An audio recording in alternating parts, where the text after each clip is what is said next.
નમસ્કાર વિદ્યાર્થી મિત્રો, મારું નામ મિહિર સર છે. હવે આજે આપણે 11મા ધોરણનું બીજું ચેપ્ટર જે આપણે ચાલુ કર્યું હતું, થોડોક આગળ પણ વધી ગયા હતા.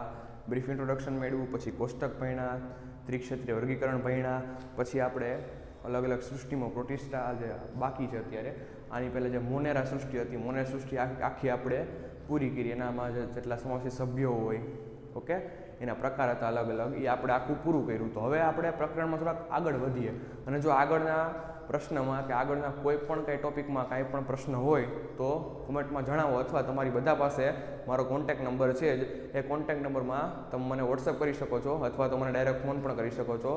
ઓકે, તો હવે આપણે આગળનો ટોપિક છે, આગળનો ટોપિક આપણે ચાલુ કરીએ કે શું નામ છે જેનું નામ છે સૃષ્ટિ પ્રોટિસ્ટા. હવે ચાલુ થશે કિંગડમ પ્રોટિસ્ટા. તો પ્રોટિસ્ટા સૃષ્ટિમાં આપણે સમાવેશિત થવું હોય તો આપણે પહેલા લેક્ચરમાં જોયું હતું માપદંડ શું નક્કી કર્યા હતા. પહેલા જ લેક્ચરમાં આપણે વાત થઈ હતી કે મારું નામ પ્રોટિસ્ટા સૃષ્ટિમાં લખાવવું હોય, મારે મિહિરને મારું નામ પ્રોટિસ્ટા સૃષ્ટિમાં લખાવવું હોય તો મારે શું માપદંડ જોઈએ, મારામાં શું એબિલિટી હોવી જોઈએ, તો કે મારું શરીર એક કોષીય હોવું જોઈએ અને હું સુકોષ કેન્દ્રીય હોવો જોઈએ.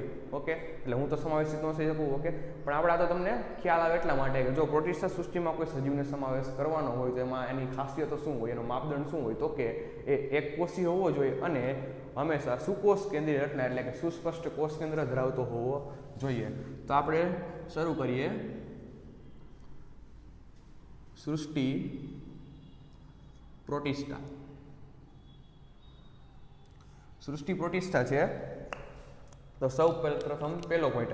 આ પ્રશ્ન 2 માર્કમાં તમારી પરીક્ષામાં ખૂબ આઈએમપી પ્રશ્ન છે કે સૃષ્ટિ પ્રોટિસ્ટા વિશે ટૂંકમાં નોંધ લખો. તો સૃષ્ટિ પ્રોટિસ્ટાનો પહેલો પોઈન્ટ શું થઈ ગયો? તો સૃષ્ટિ પ્રોટિસ્ટાનો પહેલો પોઈન્ટ આપણે એનું માપદંડ લખી નાખવાનું કે એમાં સમાવેશ થવા માટે સજીવ એક કોષીય રચના ધરાવતો હોવો જોઈએ.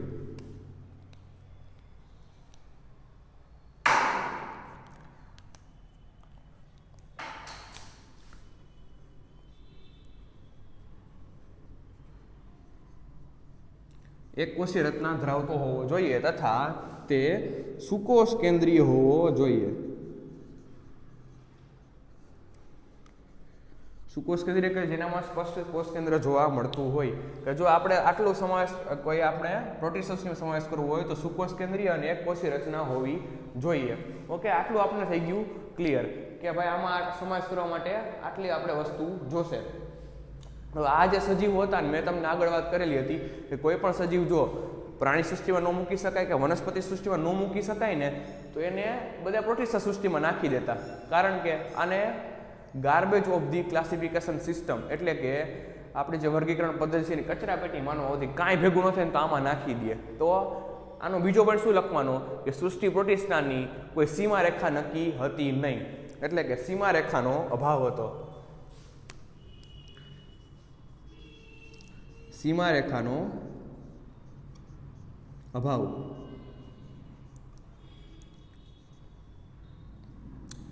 સીમા રેખાનો અભાવ હતો તો આમાં જે સમાવેશિત સભ્યો હતા, ઓકે, એ અમુક પ્રકાશ સંશ્લેષણ પણ કરી શકતા હતા, અમુક પ્રકાશ સંશ્લેષણ ન પણ કરી શકતા હતા. જે પ્રકાશ સંશ્લેષણ કરતા હતા ને તો અમુક વૈજ્ઞાનિકોએ શું કીધું, તો અમુક વૈજ્ઞાનિકોએ પ્રકાશ સંશ્લેષણ કરતા સજીવોને આખો અલગ વર્ગ જ જણાવી દીધો, એટલે કે એને પ્રકાશ સંશ્લેષી પ્રોટિસ્ટા તરીકે અલગ એને સમાવેશિત કરી દીધો. કે કેવા હતા કે જે પ્રકાશ સંશ્લેષણ કરી શકતા એવા પ્રોટિસ્ટા, એને પ્રકાશ સંશ્લેષી પ્રોટિસ્ટા અલગ વર્ગમાં એને અમુક વૈજ્ઞાનિકોએ સમાવેશિત કરી દીધો. તો અમુક વૈજ્ઞાનિકોએ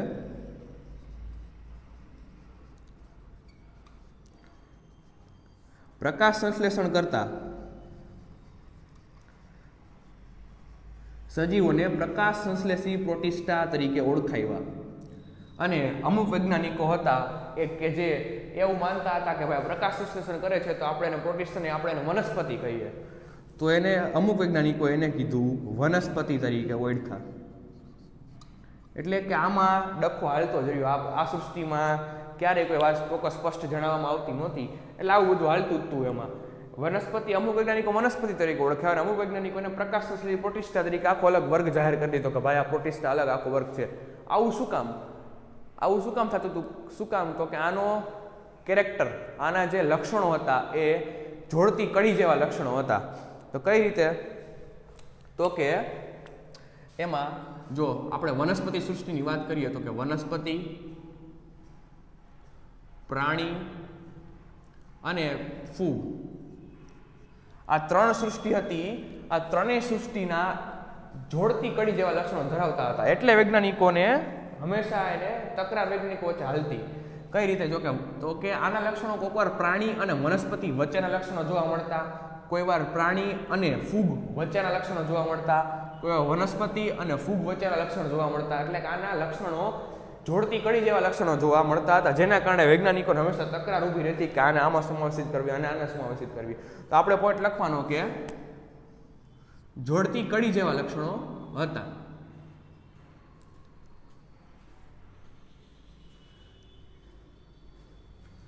કે જોડતી કડી જેવા લક્ષણો આમાં જોવા મળતા હતા ત્રણ સૃષ્ટિને. તો કે હવે આટલું આ ઇન્ટ્રોડક્શન થઈ ગયું આનું. તો હવે આના કઈ પ્રકાર તો પાડવા પડશે ને. તો આપણી પુસ્તકમાં એટલે કે આપણા 11મા ધોરણની ચોપડીમાં ફક્ત 5 જ પ્રકાર છે. તો આપણે 5 પ્રકારનો અભ્યાસ કરશું. આપણે વધારે ક્યાંય આગળ જવાનું નથી. તો એના 5 પ્રકાર ક્યાં હતા?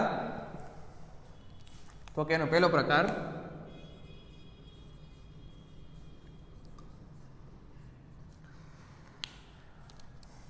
એને આપણે ઓળખીશું ક્રાઇસોફાઇટ્સ.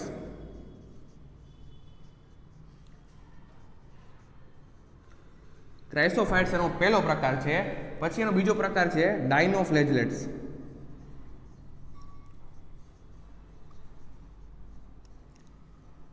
બીજો પ્રકાર છે એનો ડાયનોફ્લેજલેટ્સ. પહેલો પ્રકાર ક્રાઇસોફાઇટ્સ, બીજો ડાયનોફ્લેજલેટ્સ, પછી આવશે યુગ્લિનોઇડ્સ.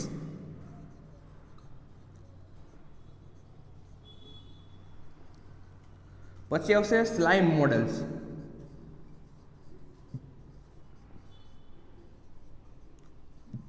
અને છેલ્લો અને લાસ્ટ પ્રકાર છે જેને આપણે ઓળખીશું પ્રજીવો. કે આ જે 5 જે છે આ 5 આ સૃષ્ટિ પ્રોટિસ્ટાના પ્રકાર છે. સૃષ્ટિ પ્રોટિસ્ટાના આ 5 પ્રકાર થઈ ગયા: ક્રાઇસોફાઇટ્સ, ડાયનોફ્લેજલેટ્સ, યુગ્લિનોઇડ્સ, સ્લાઇમ મોડલ્સ અને પ્રજીવો. આ તમારું બ્રીફ ઇન્ટ્રોડક્શન થઈ ગયું કે ક્રાઇસોફાઇટ્સ આ જે સૃષ્ટિ પ્રોટિસ્ટા છે એનો કઈ રીતે સમાવેશ થાય અને કઈ રીતે એમાં શું હાજર રહેલું હોય.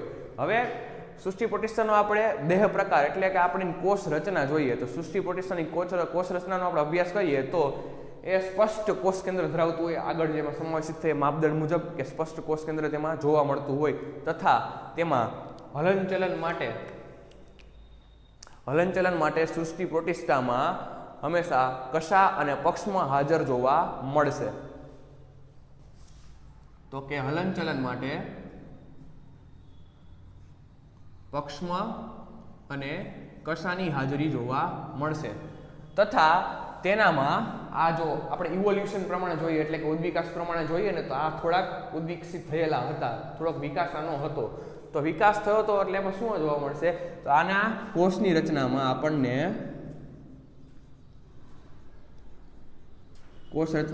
આપણને પટલમય અંગિકાઓ પણ હાજર જોવા મળશે. પટલમય અંગિકાઓ કઈ કઈ છે તેની માહિતી આપણે 11મા ધોરણનું 8મું ચેપ્ટર કોષ એમાં આપણે વધારે માહિતી ઊંડામાં અભ્યાસ આવશે કે પટલમય અંગિકાઓ પણ આમાં હાજર જોવા મળતી હતી. સૃષ્ટિ પ્રોટિસ્ટામાં થોડાક ઇવોલ્યુશનમાં ભાગ ભજવતા હતા. આનો પ્રજનનનો પ્રકાર જોઈએ તો આ પ્રજનન 2 પ્રકારે પ્રજનન કરે. તો કે પ્રજનન હંમેશા 2 પ્રકારે થશે. એક થાય અલિંગી પ્રજનન અને બીજું થાય લિંગી પ્રજનન. હવે લિંગી પ્રજનનમાં પાછું 2 રીતે, કોઈ વાર એ ફ્યુઝન થાય એટલે કે કોષો એકસાથે જોડાઈ જશે, કોઈ વાર એ કોષ જોડાણ દ્વારા પ્રજનન કરશે અને કોઈ વાર ફલિતાંડનું નિર્માણ કરશે.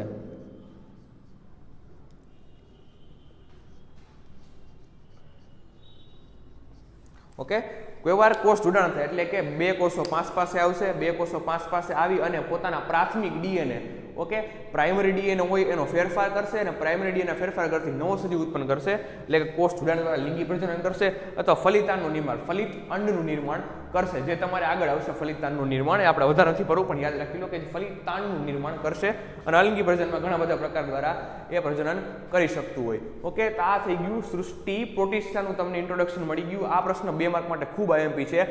અને ખૂબ સરળ પણ છે. આ પોઈન્ટ આટલા તમે તમારી નોટમાં લખી લેજો, આ પોઈન્ટ આવી રીતે યાદ રાખી લેજો. અમુક આડાવડા પોઈન્ટ હશે કારણ કે એમાં ઇન્ટરકનેક્ટેડ હોય, એટલે અમુક પોઈન્ટ લખી લેજો આ બધા જ.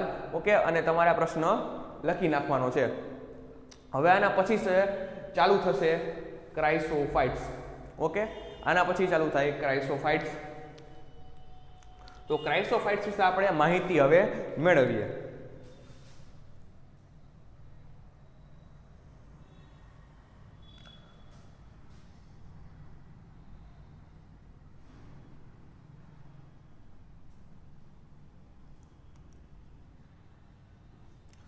તો સૃષ્ટિ પ્રોટિસ્ટાનો સૌપ્રથમ સભ્ય ક્રાઇસોફાઇટ્સ. તો ક્રાઇસોફાઇટ્સમાં કોનો સમાવેશ થાય? તો ક્રાઇસોફાઇટ્સમાં સમાવેશ થશે ડાયટમ્સ અને ડેસ્મિડસનો સમાવેશ થશે. ધ્યાનથી સાંભળજો, ડાયટમ્સ અને ડેસ્મિડસનો સમાવેશ થશે. તો લખવાનું શું કે ક્રાઇસોફાઇટ્સમાં પહેલો પોઈન્ટ ડાયટમ્સ અને ડેસ્મિડસનો સમાવેશ થાય. અને જે ડેસ્મિડસ છે એને સામાન્ય રીતે સોનેરી લીલ તરીકે ઓળખવામાં આવે છે, દરિયામાં જોવા મળે. આ તમારે ગૂગલ કરીને જોઈ લેજો કે ડાયટમ્સ ડેસ્મિડસ રચના શું હોય. તો ડેસ્મિડસ સોનેરી લીલ જેવી રચના હોય, સોનેરી લીલ તરીકે ઓળખવામાં આવે. ડાયટમ્સ અને ડેસ્મિડસ. હવે આ જે સજીવો છે ક્રાઇસોફાઇટ્સ એ સામાન્ય રીતે એવી રચના ધરાવતા હોય કે તેઓ દરિયાઈ પાણીમાં અને મીઠા પાણીમાં, એટલે કે ખારા પાણીમાં અને મીઠા પાણીમાં બંનેમાં પોતાનું જીવનની ફિનોમિના એકદમ મસ્ત ચલાવી શકે. એટલે કે આ સજીવોને દરિયાઈ અને મીઠું પાણી બંને પર્યાવરણ અનુકૂળ છે. બંને પર્યાવરણમાં આ જોવા મળશે. ઓકે, કે ડાયટમ્સ અને ડેસ્મિડસ. આ પ્રશ્ન પહેલો પોઈન્ટ. પછી બીજો પોઈન્ટ અને પછી સમાવેશ થશે આ કઈ રીતે હલનચલન દર્શાવશે.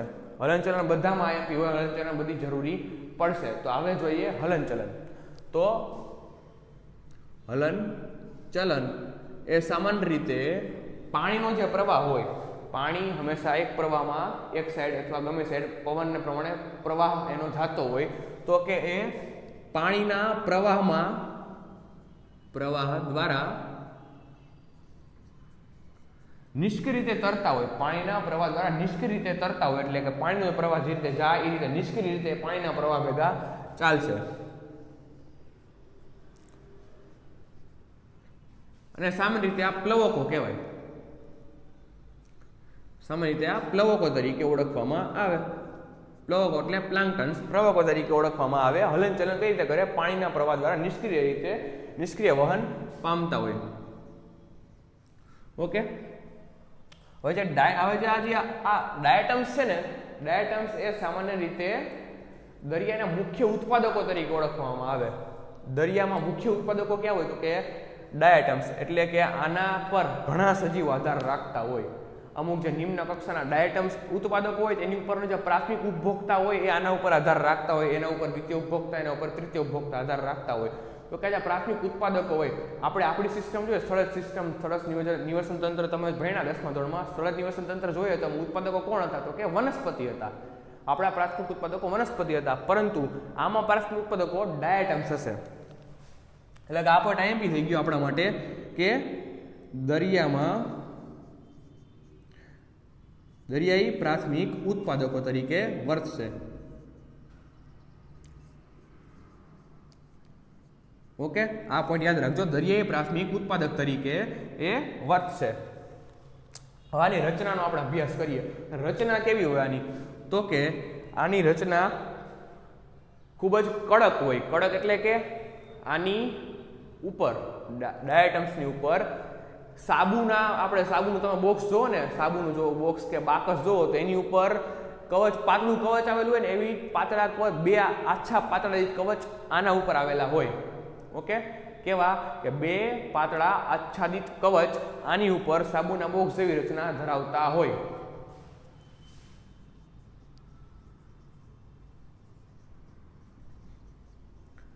સાબુના બોક્સ જેવી બે પાતળા આચ્છાદિત કવચ જોવા મળે. ઓકે, અને આ કવચ હોય, આ કવચની ફરતે સિલિકા નામનું દ્રવ્ય હાજર રહેલું હોય. કયું? સિલિકા નામનું દ્રવ્ય. તો કે સિલિકા નામનું દ્રવ્ય આની ફરતે હાજર જોવા મળશે. હવે તમને બધાને ખબર છે સિલિકા એટલે શું? તો કે રેતી જેવી રચના હોય. હવે સિલિકા અને રેતી જેવી રચનાને કારણે આમાં કાંઈક તો થતું હશે ને ઉપયોગ આનો. તો સિલિકા અને રેતી જેવી રચનાને કારણે આનો ઉપયોગ શેમાં થાય? તો આનો ઉપયોગ આપણે પોલિશમાં, એટલે કે કોઈ વસ્તુને ચકચકિત કરવામાં, કોઈ વસ્તુને પોલિશ કરવામાં, ઘસીને એને એના પર ચળકાટ લાવવા માટે, તથા આનું કોઈ ચાસણીના ગાળણ માટે આનો ઉપયોગ થતો હોય. તો કે લખી શકાય કે પોલિશ કરવામાં અને ચાસણીના ગાળણ માટે આનો ઉપયોગ કરવામાં આવે. હવે તમને વાત થઈ બરોબર કે આવી બધી કડક આચ્છાદિત રચના ધરાવતું હોય, આ ફૂલ કડક આચ્છાદિત રચના ધરાવતું હોય, જેના કારણે શું થાય? તો આ એક વસાહત આખી મોટી ઊભી કરે. આ એક ખૂબ મોટી વસાહત ઊભી કરે, મોટી વસાહત ઊભી કરે, જેના કારણે કોષ દિવાલનો જથ્થો તો ત્યાં રહી જાય. ઓકે, ચોખ્ખી વાત સમજો ધ્યાનથી કે કોઈ એક કોષ હોય, બીજો કોષ હોય, તો ઘણા બધો કોષ આખી વસાહત રચે, આખી વસાહત રચે, અને એક કોષની ફરતે ખૂબ જ આટલું કડક દ્રવ્ય આવેલું હોય. ઓકે, અને ફરતે બધું જ આવી રચના જોવા મળતી હોય દરિયામાં. આખી વસાહત ઊભી થાય, તો આખી વસાહત જે ઊભી થાય ને આની એને ડાયટમેસિયસ પૃથ્વી એટલે કે ડાયટમેસિયસ અર્થ તરીકે ઓળખવામાં આવશે. તો વસાહત ઊભી થાય આની, એ વસાહતને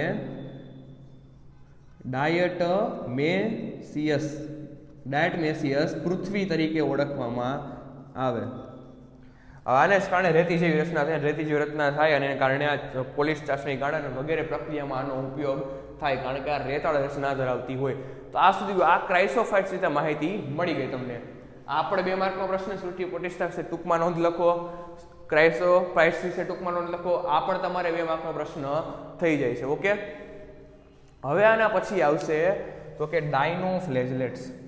ડાયનોફ્લેજલેટ્સ આનો બીજો પ્રકાર છે ડાયનોફ્લેજલેટ્સ. ઓકે, તો ડાયનોફ્લેજલેટ્સ વિશે આપણે થોડીક માહિતી લઈએ.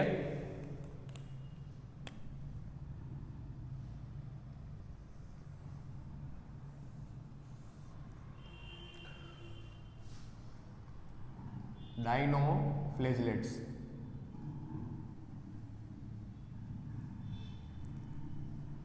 હવે જે ડાયનોફ્લેજલેટ્સ છે એ કેવી રચના ધરાવતા હોય? તો કે જે ડાયનોફ્લેજલેટ્સ છે આ બધા એ આના કરતાં થોડીક જુદી, આમ જોવા જઈએ તો રચના થોડીક વધારે અલગ જુદી જોવા મળે છે, કારણ કે આમાં જે આ કોષ દિવાલ છે એ થોડીક વધારે અલગ પ્રકારની જોવા મળતી હોય. પણ ડાયનોફ્લેજલેટ્સ છે ને સામાન્ય રીતે એ દરિયાઈ પાણીમાં જોવા મળે અને મીઠા પાણીમાં પણ જોવા મળે, અને હંમેશા એ પ્રકાશ સંશ્લેષી હશે. કઈ રીતે? તો કે એનામાં એવું રંજક દ્રવ્ય આવેલું હશે જેના કારણે એ પ્રકાશ સંશ્લેષણ કરશે. રંજક દ્રવ્ય એટલે શું? રંજક દ્રવ્ય એટલે કે રંજક દ્રવ્ય એ શરીરને રંગ આપવાનું કામ કરતું હોય તથા અમુક વધારાના કાર્ય પણ કરતું હોય. આપણે જોઈએ તો કે ડાયનોફ્લેજલેટ્સ છે એ સામાન્ય રીતે દરિયાઈ પાણીમાં જોવા મળતી હોય. આપણે મોટા ભાગમાં જોવા મળતી હોય આપણે લખવું પડે, ભલે આપણે મીઠા પાણીમાં જોવા મળતી હોય, પણ આપણે ટેક્સ્ટબુક પ્રમાણે થોડુંક ચાલવું પડે કે એ દરિયાઈ પાણીમાં જોવા મળે અને સામાન્ય રીતે આ સજીવો પ્રકાશ સંશ્લેષી હોય. તેનો પહેલો પોઈન્ટ શું થઈ ગયો? તો કે એ દરિયાઈ પાણીમાં જોવા મળતી હોય અને હંમેશા પ્રકાશ સંશ્લેષણ કરતી હોય.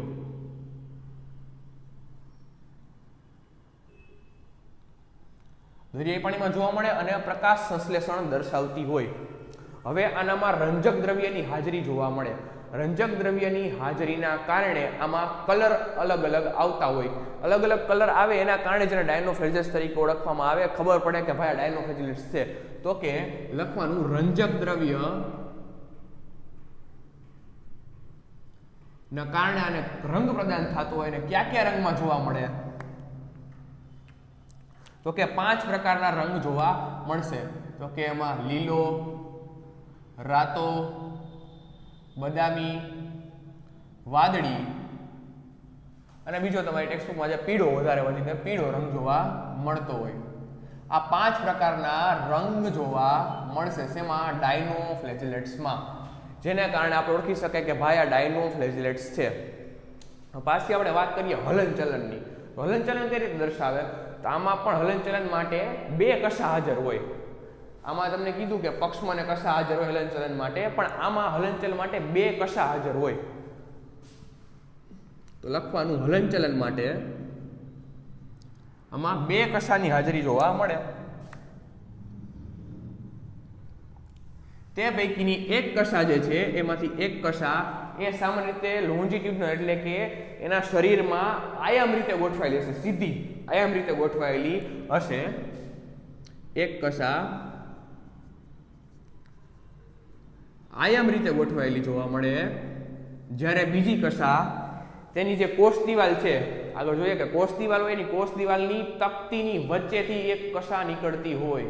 કોષ દિવાલની તકતીની વચ્ચે જે કશા નીકળતી હોય, એક આય વિભાજન જોવા મળે, અને કોષની દિવાલની જે ખાંચ હોય બે તકતી વચ્ચે, એ તકતી વચ્ચેથી એમ એક કશા નીકળતી હોય. બીજી કશા કોષ દિવાલની તકતી વચ્ચેથી નીકળતી હોય જે હાજર હોય. ઓકે, કેવી રીતના થાય તો કે જોઈએ. હવે એની કોષ દિવાલની આપણે વાત કરીએ તો કે એની કોષ દિવાલ કેવી? એની કોષ દિવાલ તકતીઓમાં વિભાજિત થયેલી હોય. આની કોષ દિવાલ આની જેમ જ, આની કેમ ખૂબ જ કડક કોષ દિવાલ હતી, આની કોષ દિવાલ પણ ખૂબ જ કડક જ છે. આમાં સિલિકાનું આવરણ હતું, આમાં સિલિકાનું આવરણ હતું, જ્યારે આમાં સેલ્યુલોઝનું આવરણ જોવા મળશે કોષ દિવાલની ફરતે. આની કોષ દિવાલમાં સેલ્યુલોઝનું આવરણ હશે. ઓકે, સેલ્યુલોઝનું આવરણ તકતીમાં આવી રીતે કોષ દિવાલ વિભાજિત એટલે કે તકતી હોય, તકતી આવેલી હોય. હવે તકતી આપણે આખો અભ્યાસ કરવો પડે આનો, પણ આ તો હું તમને સમજ્યા માટે દોરું છું કે આની વચ્ચેથી કશા નીકળતી હોય. ઓકે, હવે આનું એક આપણે ઉદાહરણ જોઈએ તો કે ડાયનોફ્લેજેલેસનું એક ઉદાહરણ છે. ગોનિયા લેક્સ નામનું એક સજીવ છે, એનું આપણે ઉદાહરણ જોઈએ. તો ગોનિયા લેક્સ નામનો સજીવ છે, ધ્યાન રાખજો, ગોનિયા લેક્સ કે જે ડાયનોફ્લેજેલેસનું ઉદાહરણ છે. ગોનિયા લેક્સ નામનો જે સજીવ છે એ સજીવ જ્યારે પ્રજનન કરે, જ્યારે તે 1 માંથી 2 થાય, 2 માંથી 4 થાય, એટલે કે આ જે સજીવ છે એ ત્વરિત બહુગુણનનો તબક્કો અપનાવશે. એટલે કે ખૂબ જ ઝડપથી વિભાજન થશે. ખૂબ જ ઝડપથી વિભાજન થાય, જેના કારણે એ રાતા રંગનું એક દ્રવ્ય મુક્ત કરશે. સમજાય છે કે આ જે ગોનિયા લેક્સ છે એ જ્યારે ત્વરિત બહુગુણનનો તબક્કો એટલે કે જ્યારે પોતે પ્રજનન કરશે 1 માંથી 2, 2 માંથી 4 એટલે ખૂબ જ ઝડપથી જ્યારે વિભાજન પામશે, ત્યારે વિભાજન પામવાને કારણે રાતું દ્રવ્ય મુક્ત કરશે. લખાય કે ત્વરિત બહુગુણનના તબક્કામાંથી પસાર થાય. ત્વરિત બહુગુણનના તબક્કામાંથી પસાર થાય, જેને કારણે તે રાતા રંગનું દ્રવ્ય મુક્ત કરશે.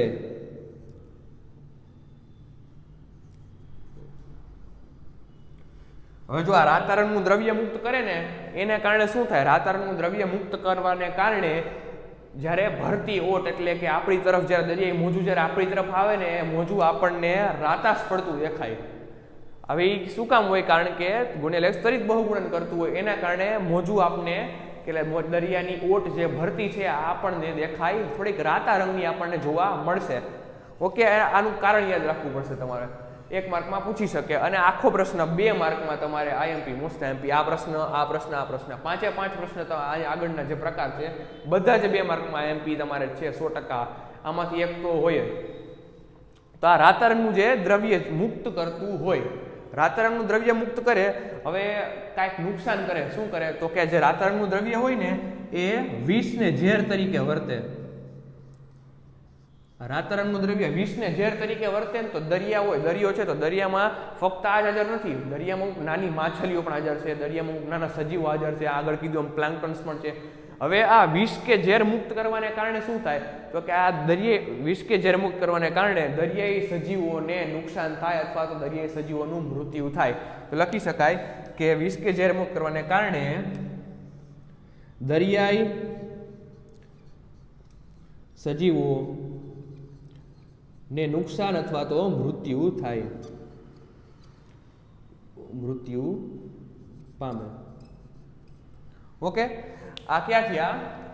આ આપણે પોઈન્ટ થયો સૃષ્ટિ પ્રોટિસ્ટા, એનો બીજો પ્રકાર ક્રાઇસોફાઇટ્સ અને બીજો પ્રકાર થયો ડાયનોફ્લેજેટ્સ. ઓકે, આમાં કોઈને પણ પ્રશ્ન હોય તો તમે આગળ મને જણાવી શકો છો, કોઈ પણ પ્રકારનો પ્રશ્ન હોય તો. ઓકે.